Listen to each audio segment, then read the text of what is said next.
Ok. Irmãos, então vamos continuar o nosso estudo sobre Apocalipse, aqui no capítulo 4. Não sei se os irmãos se lembram, mas nós fomos até o versículo 7.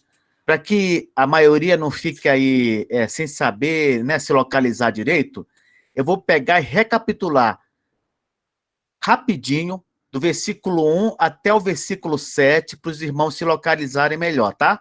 Então, Apocalipse, capítulo 4, vou fazer só uma recapitulação dos versos 1 até o verso 7, e aí depois a gente continua. Então, vamos lá. Capítulo 4, versículo 1.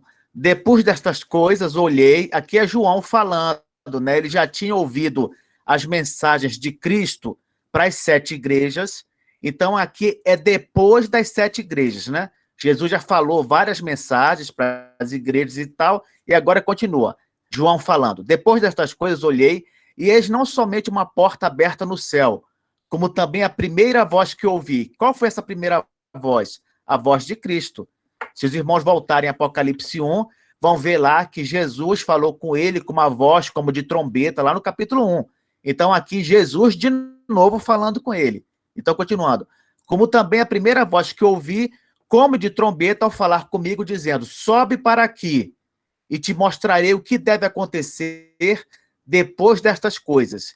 Então, olha só, Jesus está chamando João, né, como se fosse para subir para o céu, não sei, né, para ter uma visão, outra visão, tá, irmãos? Presta atenção aqui, nós não sabemos como é que era esse negócio dele receber as visões, não é? Se ele ficava sempre no corpo ali, em algum lugar, e o espírito dele é que tinha contato, essas coisas, esses detalhes, eles não são importantes, tá, irmãos? O importante aqui é a gente saber que ele está recebendo realmente uma revelação sobrenatural da parte de Deus. Se a Bíblia quisesse que a gente soubesse detalhes dessas revelações, como é que ele recebia ali, né, no espírito e tal, ela explicaria. Ela não explica. Então, a gente deduz o seguinte, ele, em espírito, de alguma maneira que a gente não sabe, né, ele estava recebendo as visões. Então, vamos lá. Fala para ele subir, né, para ver o que vai acontecer. Vamos para o outro versículo, versículo 2. Imediatamente eu me achei em espírito, e eis armado no céu um trono, e no trono alguém sentado. Então, o que a gente deduz aqui? Né? Agora é entre o espírito dele e Deus. Não parece realmente que está envolvido aqui alguma coisa física. Ah, ele fisicamente foi para algum lugar, né? Parece que ele está num lugar localizado ali fisicamente, mas o espírito dele está tendo contato com a revelação. E aí o espírito dele vê o quê no céu? Um trono. Que céu é esse? Não pode ser a atmosfera terrestre, né? Porque a gente olhar para a atmosfera terrestre, a gente vai ver só nuvens, né? O céu azul. Não pode ser. Não pode ser também o segundo céu, que a gente chama de espaço, né, sideral. Não pode ser, porque também se você for de foguete para lá, você não vai ver trono nenhum. Com certeza, ele está em espírito no terceiro céu, que é onde Deus habita, também chamado de paraíso, né? E ali ele está tendo essa visão do trono, né? E no trono tem alguém sentado, tá? Então vamos lá, versículo 3 agora. E esse que se acha sentado é semelhante no aspecto à pedra de jaspe e de sardônio. E ao redor do trono há um arco-íris semelhante no aspecto à esmeralda. O que eu falei para os irmãos? Quando ele vê aquele que está sentado no trono, que só pode ser Deus Pai, né? Ele compara Deus Pai a pedras preciosas, tá? É essa imagem que ele quer passar, não é? De que ele está tendo uma visão de pedras preciosas, pedra de jaspe e de sardônio, querendo exaltar, né, o valor do nosso Deus, o quão precioso ele é, tá? É uma figura geral, né? Querendo dar valor a Deus, e ao redor do trono um arco-íris. Quem leu Gênesis 9, já leu Gênesis 9, vai lembrar que quando Deus fez o compromisso de não mais destruir a humanidade com dilúvio, ele colocou o arco-íris como símbolo dessa aliança, tá? Então, o arco-íris, ele é um símbolo do compromisso de Deus com o seu povo, tá, irmãos? O arco-íris é um símbolo do compromisso de Deus com o seu povo. Originalmente, lá em Gênesis 9, ele foi um símbolo do compromisso de Deus em não destruir destruir mais a humanidade. Então, o que, que a gente está tendo essa visão aqui? Olha só, João está falando, o nosso Deus é alguém que deve ser considerado precioso, de valor, né? Infelizmente, no mundo de hoje, pouquíssimas pessoas realmente consideram Deus com o valor que ele merece, com o valor que ele merece. E a gente deveria atentar para isso aqui. Valor de pedra de jaspe, de sardônio. É um Deus que tem compromisso com o seu povo.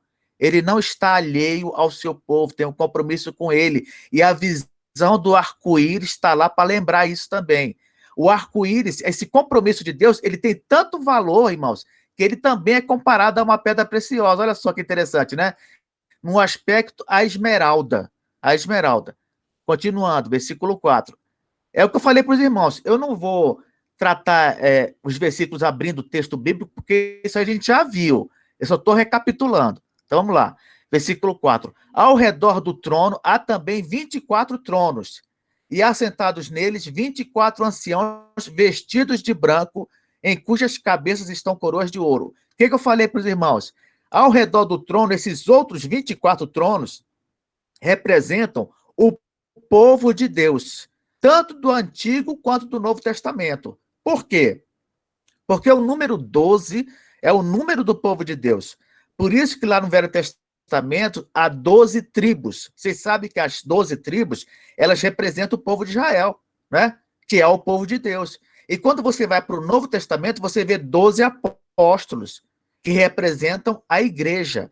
Então, quando você soma 12 do Velho mais 12 do Novo, você tem 24.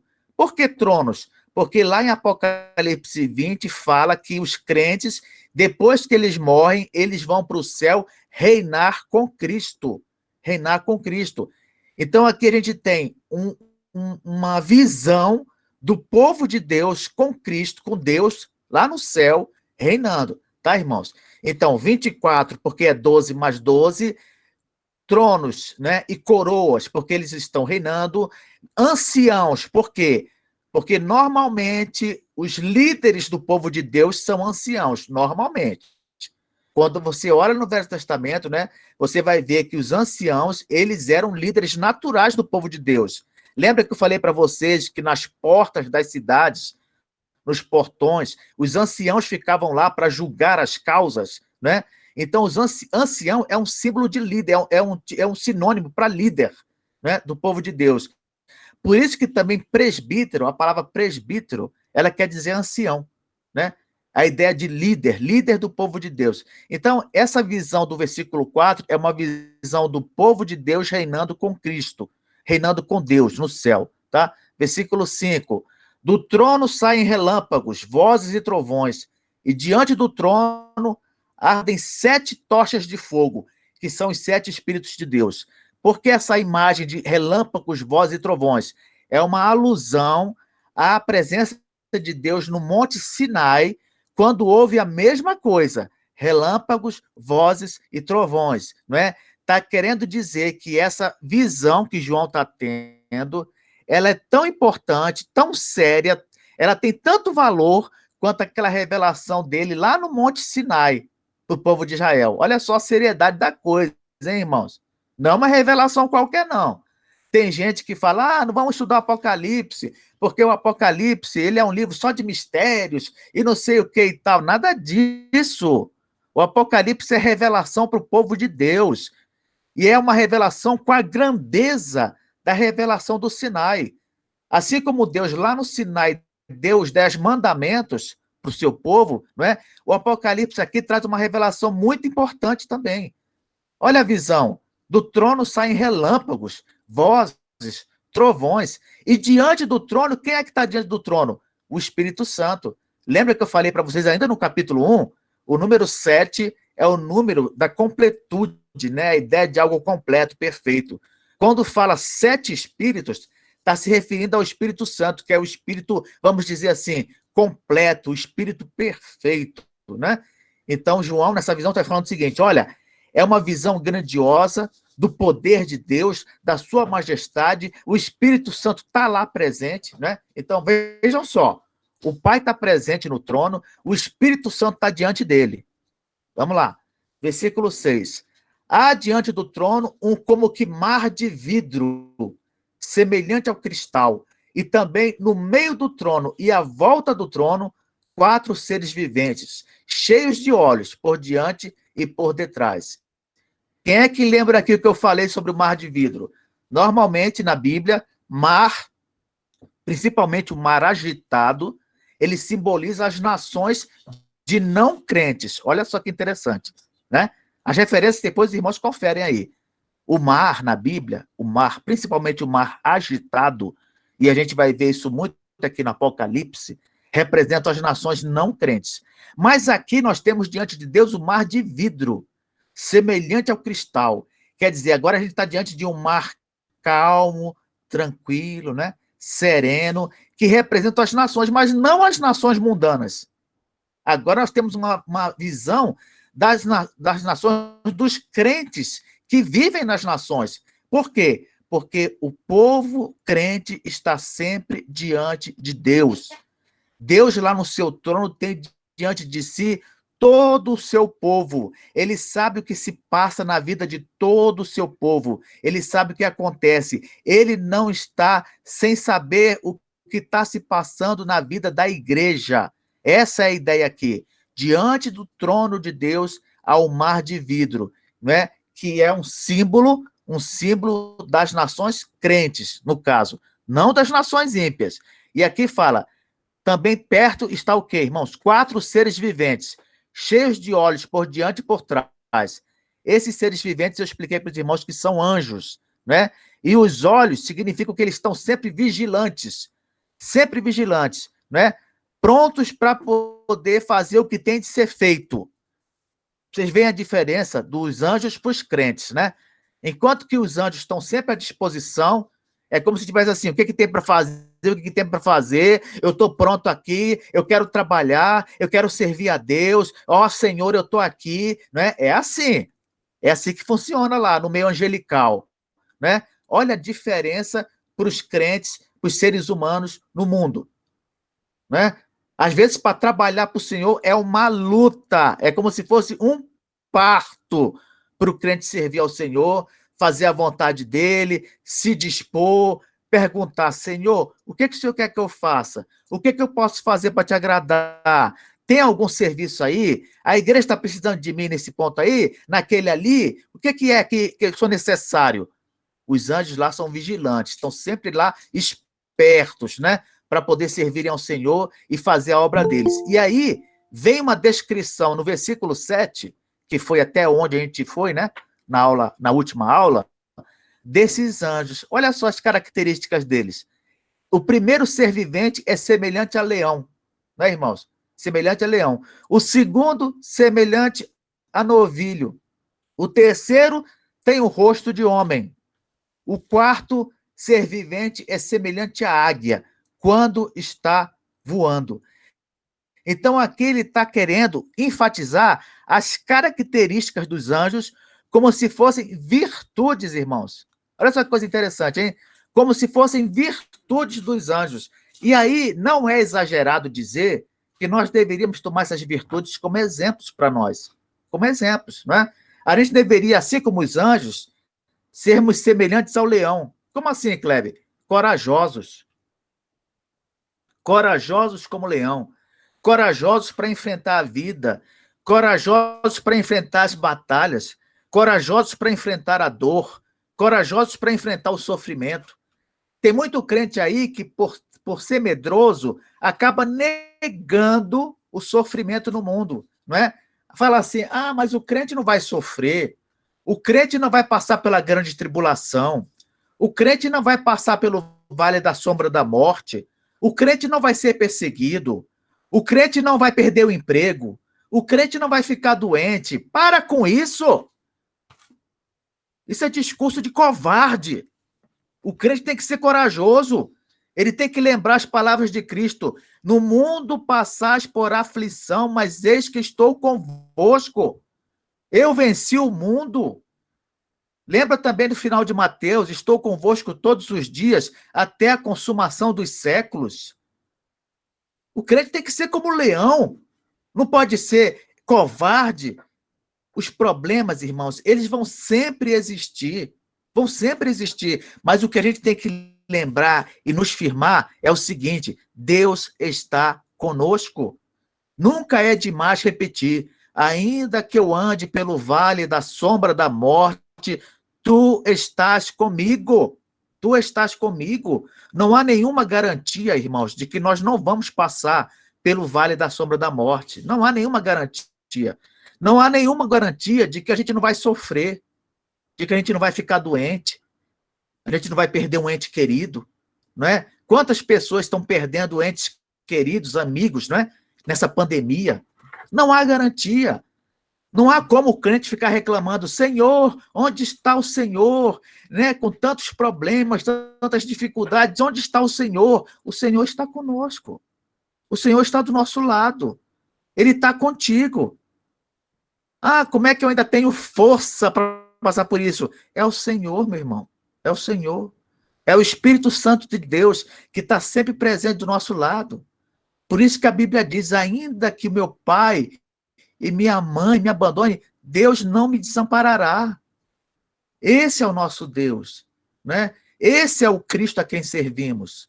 Então a gente tem sim motivo para criar coragem e enfrentar os problemas, levantar a cabeça e vamos para a batalha, né? Cada dia é uma dificuldade, cada dia pode ser um problema, mas vamos lembrar disso. Olha, cada dia que a gente acorda, o Senhor está ali do nosso lado, né? Ele permanece conosco, passa o dia, está ali ao nosso lado, e quando vamos dormir, ele nos afofa a cama para a gente dormir mais tranquilo, né? O Senhor, ele age até quando nós estamos dormindo, irmãos. Até quando estamos dormindo, né? Então, temos sim razão para ser corajosos como leão. Nós também podemos ser submissos e conformados como novilho, né? Quem não sabe aqui que o cordeiro, quando ele é levado para ser morto, ele vai em silêncio e morre em silêncio, né? O próprio Jesus, o Cordeiro de Deus que tira o pecado do mundo, ele foi submisso ao Calvário. Foi lá suportando xingamento, zombaria, açoites, espancamento, e foi submisso, conformado, não é? E assim também tem que ser o crente, tem que ir submisso, conformado. Ah, Kleber, mas é tanta coisa que eu não entendo. Eu não entendo também, irmãos. Eu não entendo também. É muita coisa na Bíblia que eu não entendo. Mas eu já resolvi na minha vida o seguinte: olha, não importa se eu entendo ou não, tá lá, é vontade de Deus, ponto. Acabou. Ah, mas você não tem preocupação de passar a vida toda sem entender esse negócio? Não, não tenho. Né? Se não é para entender, pronto, eu não entendo. É assim, irmãos, que funciona. Né? Não adianta a gente vir com um discursozinho aqui, né, rebelde, né, aquela coisa de ficar batendo o pé e tal. Não, irmãos, não. Né? É desse jeito? Então tá bom. Deus falou isso? Tá bom. Né? E vamos aceitar. E vamos nos conformar. E vamos pedir a Deus: Senhor, me ajuda a aceitar a tua vontade, me ajuda a aceitar a tua palavra, me ajuda a predestinação. Ah, eu não concordo com a predestinação, mas não está na Bíblia. Me ajuda a aceitar, Senhor. Ah, mas o inferno é eterno, isso parece cruel. Senhor, me perdoa por pensar isso. Me ajuda a aceitar, Senhor. Entendeu? É assim que funciona. Aí o pessoal não aceita, começa a inventar heresia. Ah, o sofrimento no inferno não é eterno. Ah, Deus quer que as pessoas elas tenham sempre uma vida de condição, né? Sejam ricas e tal. Então começa a inventar moda, porque não aceita, né? Aqui diz outra característica dos anjos: eles são inteligentes, porque diz, ó, o terceiro tem um rosto como de homem. O ser humano, que é considerado um ser racional, né? A obra-prima da criação de Deus, né? É outra característica dos anjos. Assim como os homens, os anjos também são inteligentes. E o crente também tem que ser inteligente, né? Ele tem que saber quando agir, como agir, o que fazer, quando fazer, né? Não pode ser imprudente, não pode tomar, né, atitudes precipitadas, tem que avaliar as coisas, tem que pesar, ver os prós e os contras, ele tem que agir com inteligência. Tem muito crente, irmãos, afobado, que faz as coisas, sabe, de qualquer jeito e tudo, e depois colhe os frutos, né? Que são frutos ruins. O crente, ele tem que ser uma pessoa inteligente. Ele tem que ver o momento de falar, o momento de calar, o momento de evangelizar, o momento de testemunhar. Tem que ser uma pessoa inteligente. E outra coisa, fala assim, ó, o quarto ser vivente é semelhante à águia quando está voando. O que a águia faz quando ela está voando, hein, irmãos? Ela está procurando uma presa, né? E está sempre de prontidão para atacar. Lá de cima ela está voando, está olhando, e se tiver uma presa, um coelho, qualquer coisa, ela desce num voo lá, velocíssimo, né? Vai lá, pega o coelho e pronto, e leva. Ela é assim, ela está sempre de prontidão para atacar, né? E quantos de nós, irmãos, demonstram essa prontidão? Quantos? Quantos de nós demonstram essas virtudes todas aqui que os anjos têm no nosso serviço a Deus, né? Foi até aqui que nós fomos no último estudo. Vamos continuar? Olha o versículo 8. E os 4 seres viventes, que são os anjos, que eu falei para vocês, olha só, tendo cada um deles, respectivamente, 6 asas, estão cheios de olhos. A referência a asas é comum quando fala de anjos, tá, irmãos? Se vocês olharem lá em Isaías, capítulo 6, quando Isaías tem a visão do trono de Deus, né? Ele vê lá anjos com várias asas, cobrindo os pés, lembra disso? Né? Então, essa relação de anjos com asas, isso aqui é normal. O que confirma que os 4 seres viventes são anjos mesmo, né? Isso confirma. Então, vai.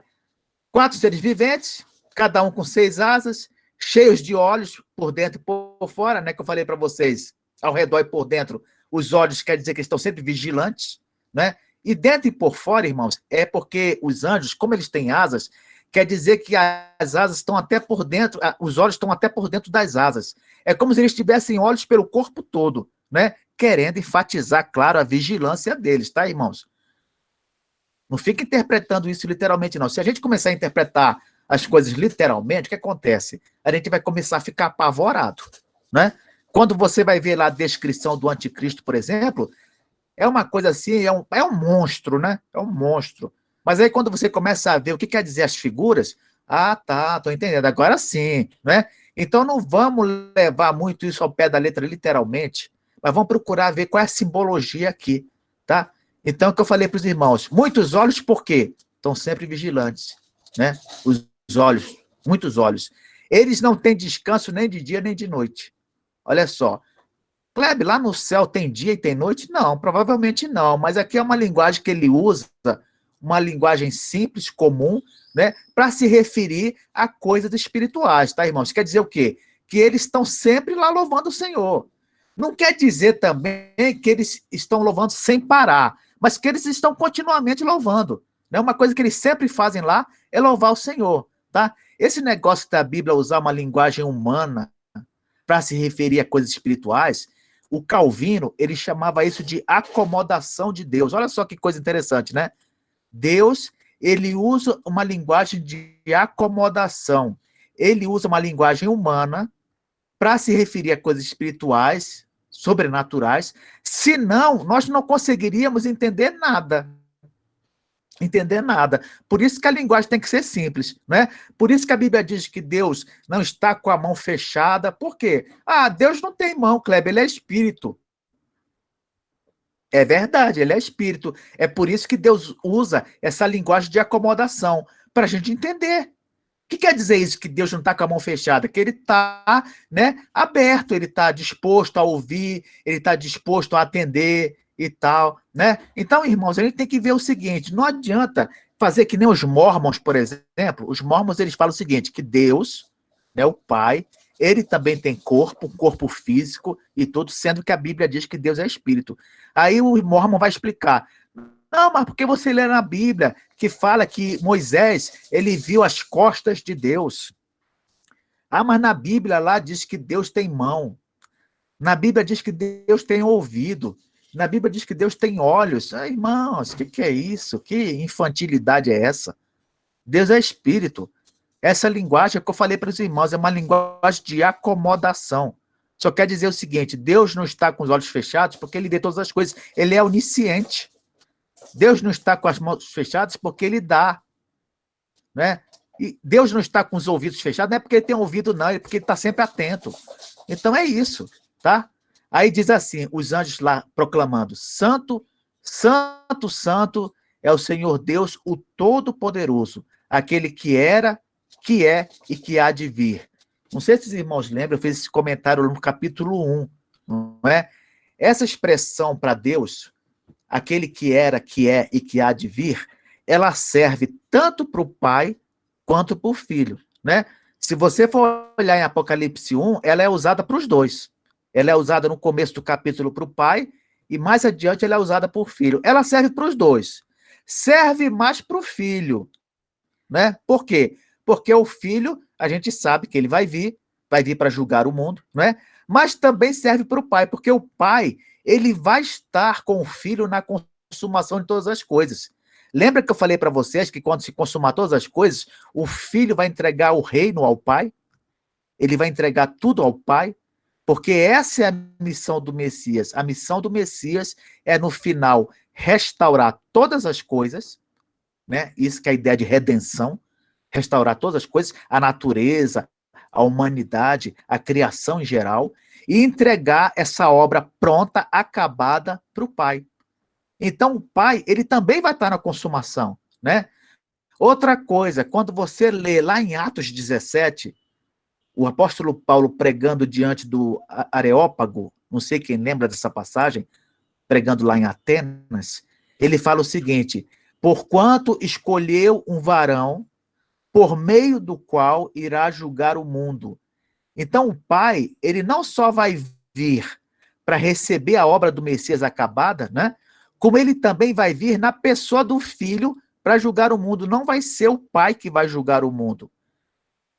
Quem vai julgar o mundo vai ser o Filho, né? Também representando o Pai. Então, quando a gente vê essa expressão, aquele que era, que é, que há de vir, ele mistura a eternidade de Deus, né? Aquele que não está preso ao tempo, porque no passado ele era, mas também ele é e vai ser, porque para ele não faz diferença ele estar acima do tempo, né? E ao mesmo tempo ele vai se manifestar no futuro, né? No juízo final, consumação de todas as coisas. Continuando aqui, irmãos, versículo 9.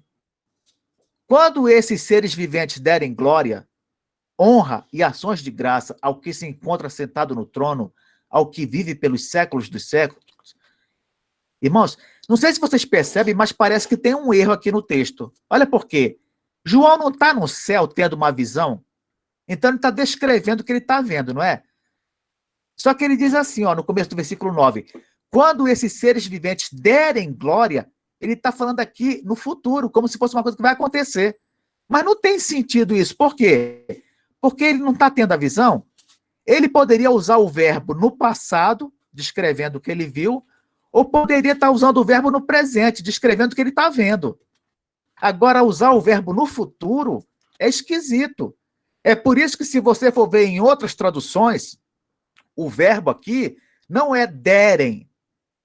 O verbo aqui ou é deram ou é dão. Olha só que interessante. Vou descer aqui, olha aqui, ó. Você pegar exemplos do tempo presente. Se você pegar a NVI, que é a nova versão internacional, está escrito lá assim, ó. Toda vez que os seres viventes dão glória, dão, né?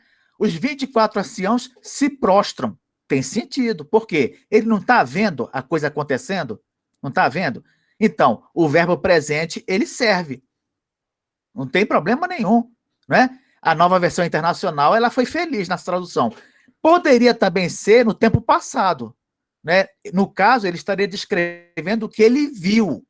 Por isso que a versão textual expositora, essa versão textual expositora, ela diz assim: e quando aqueles animais davam glória, os 24 anciãos se prostravam no passado.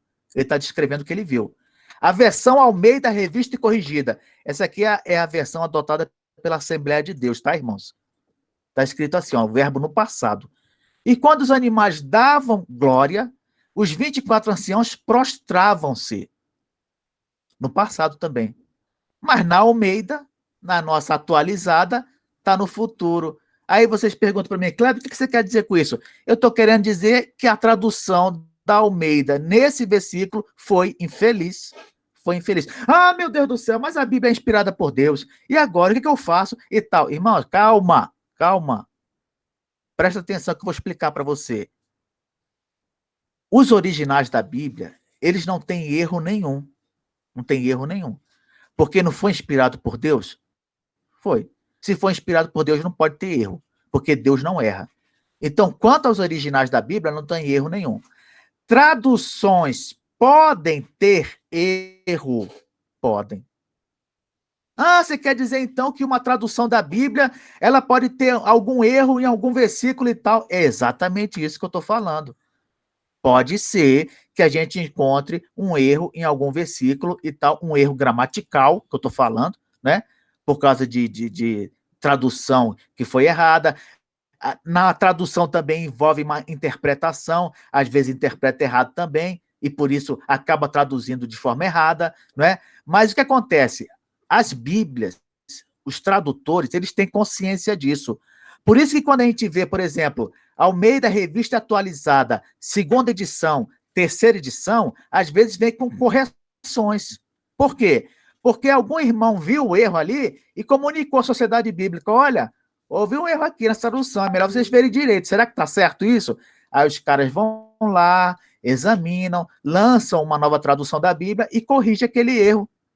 Não é motivo para estardalhaço, não é motivo para briga, não é motivo para ficar doido, nada. Nada, né? Outro detalhe importante, esses erros que a gente encontra às vezes, eles são mínimos, mínimos, besteira, detalhes, não é? E são fáceis também de serem verificados. Eu não mostrei para vocês aqui o negócio, não mostrei outras versões, não é? É fácil pesquisar, é fácil ir atrás, é fácil ver, tá, irmãos? Então não há motivo nenhum para você ficar escandalizado com isso. É normal. A única garantia que nós temos de infalibilidade, de inerrância, inerrância é a ausência de erro, tá, irmãos? Tá onde? Nos originais da palavra de Deus. Nos originais. Tradução não tem carimbo de infalibilidade e de inerrância. Tá bom, irmãos? É bom ressaltar isso aí. Então vamos lá, vamos considerar que ele está descrevendo a visão, né? Ele está descrevendo a visão que ele teve. E aí ele vai descrever a visão, então, em que tempo? Ou ele descreve a visão no presente, eu estou vendo isso. Ou ele descreve a visão, então, no passado, tá? Eu vi aquilo. Então vamos lá, versículo 9, de novo. Quando esses seres viventes dão glória, honra e ações de graças ao que se encontra sentado no trono, ao que vive pelos séculos dos séculos, né? Que aqui a gente sabe que é o Pai que está no trono, né? Aí continua. Versículo 11. Não, versículo 11 não, 10. Os 24 anciãos prostram-se no presente, porque ele não está vendo, ele está vendo. Prostram-se diante daquele que se encontra sentado no trono, adoram o que vive pelos séculos dos séculos e depositam suas coroas diante do trono, proclamando. Então vamos lá, irmãos. A visão que ele está tendo agora é a seguinte: ele está dizendo que é aquele que está sentado no trono, né? Os crentes que estão lá sempre estão reconhecendo ele como Senhor e Deus, estão prostrados diante, eles se prostram diante dele, né? Eles o adoram e depositam suas coroas diante do trono. Mas eles não reinam juntos? Meus irmãos, eles reinam juntos, mas há aquela consciência de que Deus é superior. Deus é o maior de todos. Por mais que Deus nos coloque numa posição de grandeza, numa posição de autoridade, por mais que Deus nos coloque até para reinar, não é? Nunca poderemos esquecer, Deus está acima de nós. Deus vai ser sempre Deus, o nosso Deus. Nunca o ser humano vai ser igual a Deus. Tem gente que pensa assim, mas o crente vai reinar com Deus, vai reinar com Cristo e tal. É verdade? É verdade. Vai reinar com Deus e com Cristo. Mas nunca, nunca vai ser igual a Deus. Vai ser sempre submisso a Deus e a sua vontade.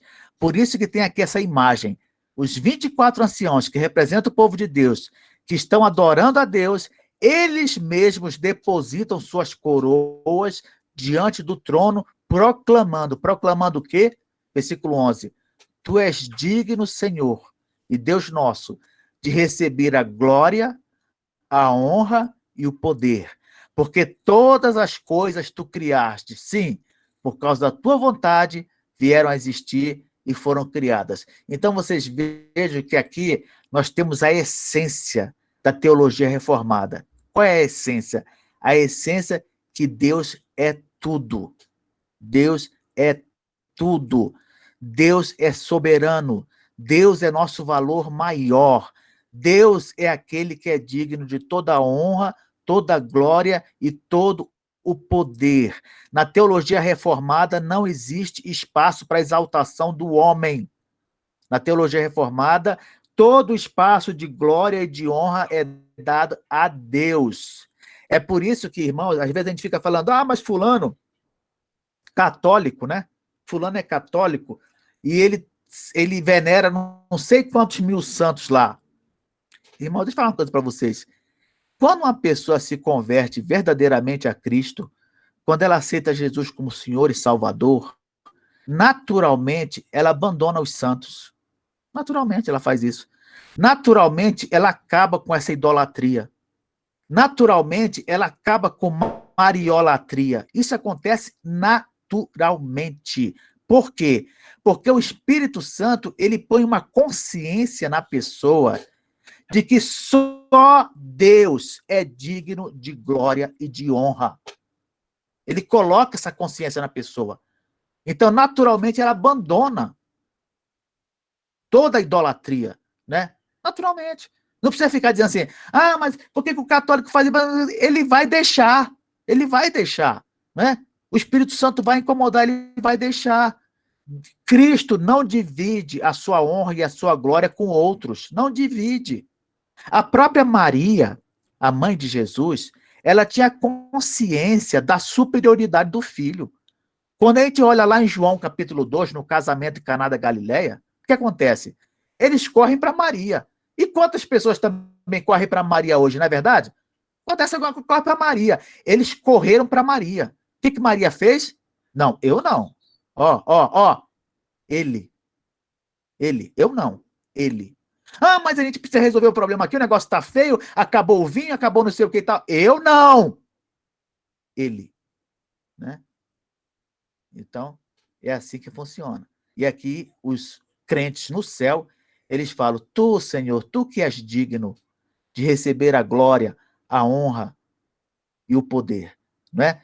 Quando a gente vê, irmãos, essas coisas aqui, a gente fica pensando assim, meu Deus, realmente, né? A gente fica fazendo 1000 projetos, contando com tantas bênçãos, tantas coisas da parte de Deus, e no final das contas, o que importa realmente, de fato, é Deus. Ele é o mais importante, né? Ele é que é a nossa preciosidade. As pessoas fazem planos, mas poucos pensam assim, qual é o plano do Senhor? Qual é o propósito de Deus? Né? Aqui eu quero destacar uma coisa que eu esqueci, irmãos, voltando aqui no versículo 10. Olha só, versículo 10, 9, peraí.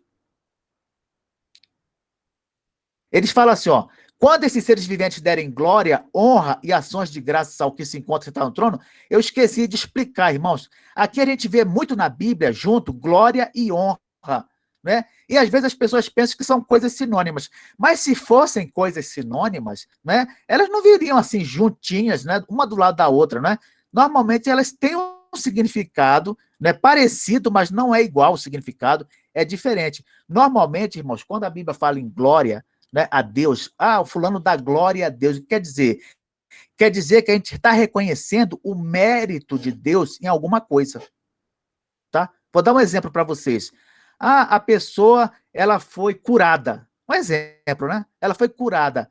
Dá glória a Deus. Dá glória a Deus. O que quer dizer isso? Reconhece o mérito de Deus na cura da pessoa, não é? Quando a gente vê na Bíblia, deram glória, né? Quer dizer, sempre isso. Reconheceram o mérito de Deus em alguma coisa, né? Lembra que eu falei para vocês uma vez que o rapaz ele estava no carro, aí ele deu uma ré e passou por cima de uma criança sem ver?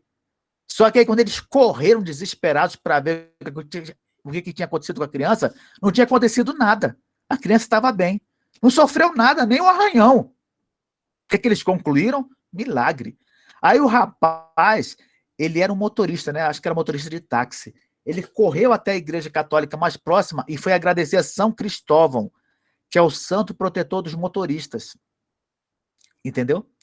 Aí eu falo para vocês, tem que dar glória a quem? A quem que tem que dar glória? Né? Glória é reconhecer o mérito.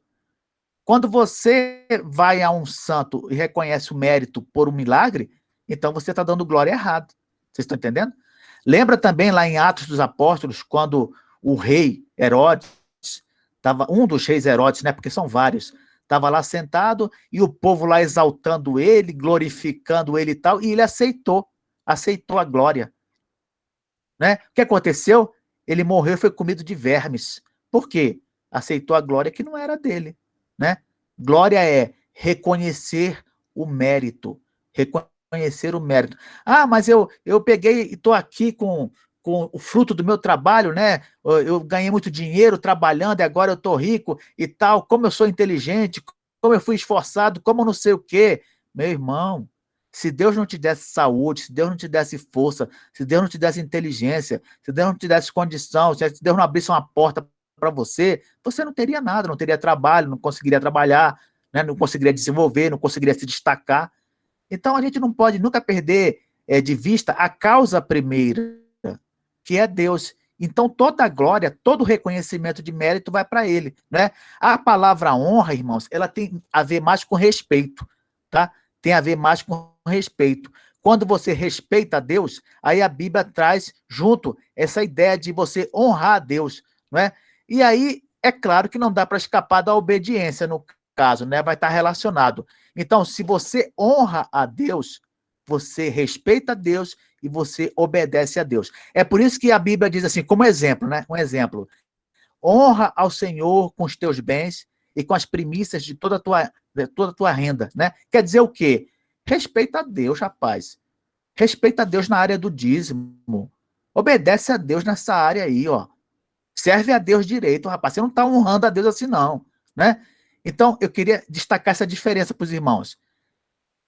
Dar glória a Deus é reconhecer o mérito por alguma coisa que Deus faz. Honrar a Deus é respeitar a Deus obedecendo em alguma coisa que ele manda, tá? Então, o crente ele tem que sempre estar glorificando a Deus e honrando a Deus na sua vida, né? Sempre reconhecendo a Deus em todos os seus caminhos, reconhecendo a Deus. E quando eu falo em todos os seus caminhos, irmãos, é na coisa boa e na coisa ruim, viu? É na coisa boa e na coisa ruim. A única observação que eu faço é o seguinte: quando for reconhecer Deus agindo na coisa ruim, é reconhecendo com respeito, sem blasfemar, sem reclamar, né? É aquela história: Deus deu, Deus tomou. Bendito seja o nome do Senhor. Né? Então a pessoa reconhece a Deus na coisa boa, Deus deu, e na coisa ruim, Deus tomou. Né? Mas qual é a conclusão? Bendito seja o nome do Senhor. Então a gente tem que reconhecer a Deus em todos os nossos caminhos, temos que dar o mérito a Ele por tudo, né? E assim nós vamos viver de uma forma que agrada a Deus. Tá, irmãos? Vamos viver de uma forma que agrada a Deus. E aqui eu quero terminar dizendo o seguinte, irmãos, quando Jesus faz a oração do Pai Nosso, ele fala assim, ó, que seja feito na terra como é no céu. Não é verdade? Seja feito na terra como é no céu. Lá no céu é assim, ó. É desse jeito aqui. Tá todo mundo reinando lá, mas tá todo mundo se prostrando também. O rei no céu, ele se prostra. Aqui na terra, ele pisa na cabeça, né? O rei na terra pisa na cabeça. Lá no céu, o rei se prostra. Ele tira a coroa e coloca diante do maioral, que é Deus. Que seja assim na terra como é no céu. Deus nos abençoe. Amém.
Eu gostaria só de agradecer. Posso agradecer? Agradecer muitíssimo, né, a você, ao presbítero Kleber, por essa aula muito maravilhosa, explicativa, e não só foi a aula, né, sobre Apocalipse, mas como também uma lição de vida, um ânimo para nossas vidas, uma lição de vida, como deve comportar o crente. Oh, fiquei muito grata, viu? Isso. Gratidão a todos vocês. Muito obrigada. Deus o abençoe.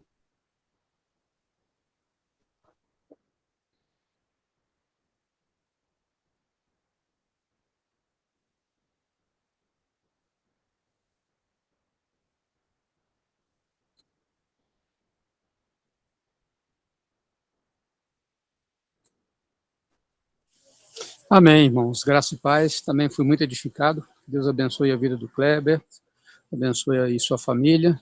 A você também, presbítero Carlos, aí na direção dessa escola dominical. Deus cuide de vocês e continue nos abençoando, viu? Bom demais. Grande abraço a todos, né? Um bom domingo. Vamos orar, queridos. Santo Deus, nossa gratidão ao Senhor por este domingo, pela vida nesta manhã, pelo privilégio de, mesmo em casa, em nossos lares, onde estamos, podemos ser edificados pela Tua bendita palavra. Ó Senhor, continua a nos dar a cada dia fome e sede de Ti, de aprender do Senhor. Que a graça, a misericórdia do Senhor se renove sobre as nossas vidas. Abençoe este domingo, que é o dia do Senhor, desperta o nosso coração, desperta o Teu povo a estar na Tua casa para adorar e bendizer o Teu nome. Ó Senhor, livra-nos do mal nesses dias tão difíceis de contaminação por esse vírus e fortalece aqueles que têm enfrentado essa dificuldade. Ó Deus, renova sobre nós a Tua graça. Obrigado desde já por essa oportunidade, em nome de Jesus. Amém. Amém. Amém.